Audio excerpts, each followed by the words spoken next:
નમસ્કાર, મારી YouTube channel Nikita કોરિયામાં આપનું સ્વાગત છે. આજરોજ આપણે પોડકાસ્ટ ઇન્ટરવ્યુ સ્ટાર્ટ કર્યા છે. એમાં સૌપ્રથમ આપણે ભારતીય જનતા પાર્ટીના અધ્યક્ષ, નવનિયુક્ત થયેલ અધ્યક્ષ બીનાબેન કોઠારીનો ઇન્ટરવ્યુ લેવા આવેલા છીએ. તો બીનાબેન સાથે આપણે વાતચીત કરીએ કે પહેલો જ પ્રશ્ન આપણે એમને પૂછીએ છીએ કે ગૃહિણીથી અત્યાર સુધીની એમની જે જર્ની છે એ આપણી સાથે શેર કરશે બેન. એક સામાન્ય ગૃહિણી તરીકે જ જે ઘર પરિવારમાં મારા લગ્ન કરવામાં આવે ત્યારે હું એક સામાન્ય ગૃહિણી હતી, પણ અમારો ઘર પરિવાર રાષ્ટ્રીય સ્વયંસેવક સંઘ સાથે જોડાયેલો હતો અને મારા ઘર પરિવારમાં વાતાવરણ રાજકીય પણ હતું. એટલે રાજકારણમાં પ્રવેશ અંગે બહુ મુશ્કેલી નથી થઈ, પણ શરૂઆતમાં બાળકો, સાસુ સસરા, ઘર પરિવારની જવાબદારી હતી. એટલે એક સામાન્ય ગૃહિણી તરીકે જ મેં મારા ગૃહિણી તરીકેનું જીવન શરૂ કર્યું અને લગભગ 10 વર્ષ એવા હતા કે જ્યારે હું મારા ઘર પરિવાર સિવાય કોઈ પણ પ્રવૃત્તિમાં જોડાયેલી નથી. ત્યાર પછી બાળકો મોટા થયા, થોડો સમય પણ મળ્યો અને અંદરથી રાષ્ટ્રપતિ અતિ ભાવનાના કારણે મને પણ એવું થયું કે મારે આ પાર્ટીમાં જોડાઈ, જે આપણી રાષ્ટ્રની વિચારધારા ધરાવે છે એ પાર્ટીમાં જોડાઈ અને થોડાક દેશ સેવાના અને લોક સેવાના કામ કરવા જોઈએ. સરસ છે. ઘર પરિવાર કેવી રીતે મેનેજ કરો તમે? કારણ કે પાર્ટીમાં અમે તમને મેયર પદે જોયેલા છે, કાર્યકર્તા તરીકે જોયેલા છે, અત્યારે તો તમને બહુ મોટી જવાબદારી છે, શહેર અધ્યક્ષ. એટલે એ તમે ઘર ને પરિવાર સાથે કેવી રીતે મેનેજ કરો છો? સમય મેનેજમેન્ટ કરવું પડે છે, કેમ કે જયારે આપણને એવી ઈચ્છા હોય કે મારે આમાં કામ કરવું છે, જે આપણું ગમતું કામ હોય, એટલે એના માટે સમય મળી જાય. પણ સાથે પરિવારનો પણ એટલો જ સપોર્ટ રહે છે. પરિવાર ખૂબ સમજે છે મારી પરિસ્થિતિઓને, એટલે મારા કામમાં સપોર્ટ કરે છે. ક્યારેક પરિવારને સમય નથી આપી શકતા તો પરિવાર પણ ક્યારેક નારાજ થાય કે ક્યારેક ક્યાંય જવાનું હોય તો એમ થાય કે આજે આપણા ઘરમાંથી મમ્મી નથી કે મારી સાથે વાઈફ નથી, એવા પ્રશ્નો થાય. પણ પરિવારનો સપોર્ટ હોવાથી એટલો બધો પ્રશ્ન નથી. પણ હું પણ કહીશ બહેનોને કે તમે પણ કઈક એવી પ્રવૃત્તિઓ, તમને ગમતી પ્રવૃત્તિઓ કરો તો તમને સમય મેનેજમેન્ટ આવી જાય છે અને તમે ઘરની સાથે, પરિવાર સાથે તમારા કામને પણ સમય આપી શકો છો. ભારતીય જનતા પાર્ટીમાં મહિલાઓ મને સ્થાન, એના વિશે થોડીક ચર્ચા આપણે જોશે.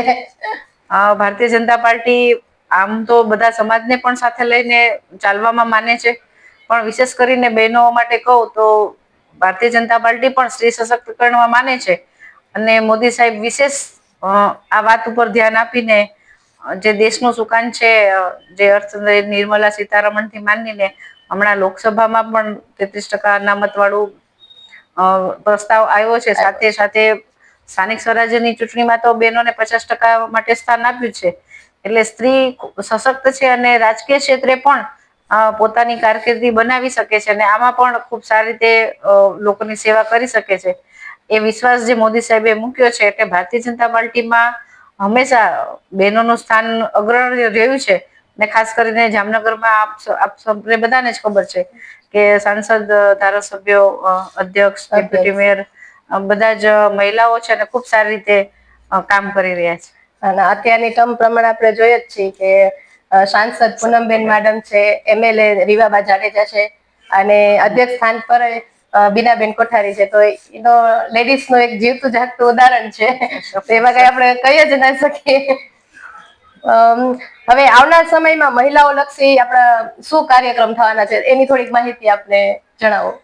બહેનોને કહીશ કે પોલિટિકલ ક્ષેત્ર એટલે કે રાજકીય ક્ષેત્ર એવું ક્ષેત્ર નથી કે જેમાં મહિલાઓ કામ ના કરી શકે. આજે પણ જે કઈ અમારી વોર્ડની સંરચના છે બધું છે, એમાં મેં કહ્યું કે ખાસ કરીને તમે બહેનોને એમાં સ્થાન આપો. બહેનો પણ ઘરની બહાર નીકળે અને આ ક્ષેત્ર એવું છે, એક વાસ્તવિક ક્ષેત્ર છે.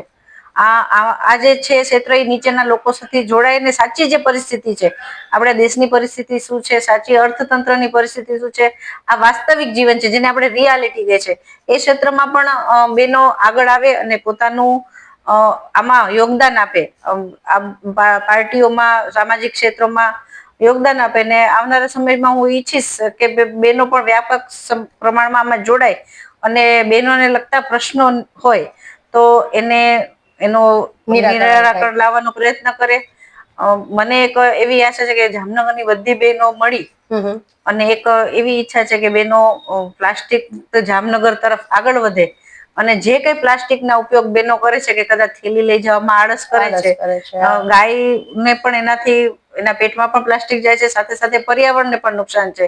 એટલે આપણી જે પરંપરાઓ છે એક પ્લાસ્ટિક મુક્ત જામનગર તરફ બહેનો બધા આગળ વધે અને એમાં આપણે બધા સાથે મળીને એવું કામ કરીએ એ એક મારું પેલું સપનું છે કે આપણે એ દિશામાં જામનગરનું નામ અગ્રેસર થાય ને એ પણ બહેનો વાર થાય કે વધુમાં વધુ ઉપયોગ પ્લાસ્ટિક નો બહેનો કરતા હોય છે. સાથે સાથે સામાજિક ક્ષેત્રે કે લોકોની સેવા ક્ષેત્રે બહેનોની સંવેદના બહેનો જ સમજી શકે. એટલે એવા જે કોઈ રાજકીય સામાજિક કાર્યો છે એ સામાજિક કાર્યો પણ બહેનો પોતે લે અને પોતાની બહેનોને મદદ કરે અને બધા બહેનો સાથે મળી અને એક રાષ્ટ્ર સેવાનું અને સામાજિક સેવાનું કામ કરે. એક સ્ત્રી તરીકે હાઉસવાઈફ અને વર્કિંગ વુમન માટે આપ શું સંદેશ આપવા માંગો છો? એ બહુ મોટો ક્વેશ્ચન છે કારણ કે અત્યારે મેનેજ કરવું જો તમે જુઓ તો બિઝનેસ ક્ષેત્રે લેડીસોનું ખૂબ નામ છે, નોકરી એટલી કરે છે, પ્લસ કે કિડ્સને સંભાળવા, વડીલને સંભાળવા કે દેશ સંભાળવો, બહુ બધું મેનેજ કરવું અઘરું છે. તો તમે એઝ અ વર્કિંગ વુમન ને હાઉસવાઈફને શું સંદેશો દો છો અત્યારે?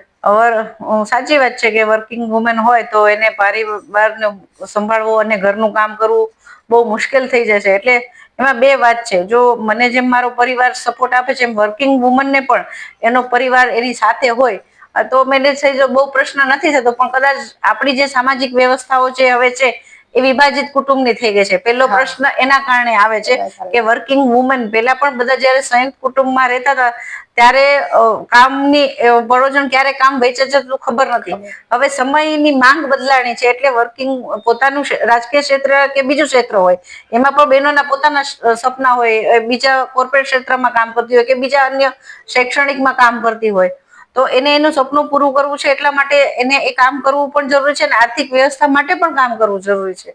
પણ બહેનોને કહીશ કે પરિવારને આપણે આપણી સંસ્કૃતિ પ્રમાણે પેલા એને પરિવારને આપણે અગ્રેસર રાખવો જોઈએ.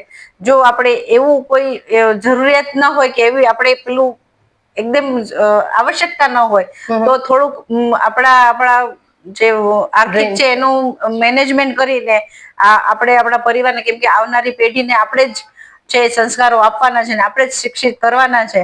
તો ખાસ કરીને વર્કિંગ વુમનોને પડતી મુશ્કેલીઓ માટે ઘણી બધું સરકારે પણ ઘણી બધી યોજનાઓ સમજો કે ઘોડિયા ઘર જેવી વ્યવસ્થાઓ પણ સરકાર પણ કરે છે, મેટર્નિટી લીવ પણ સરકાર આપે છે. તો સરકારનો પણ એટલો સહયોગ છે તો આપણે થોડુંક આપણા પરિવાર અને આને બધાને સાથે રાખી અને આપણે આપણા ડ્રીમ પૂરા કરીએ એવી મારી બહેનોને અપીલ છે. થેન્ક યુ સો મચ બેને, ખૂબ કિંમતી સમયમાંથી એમનો 10 મિનિટનો જે સમય આપ્યો છે આપણા માટે એ ખૂબ મહત્વની વાત છે. થેન્ક યુ સો મચ બેન.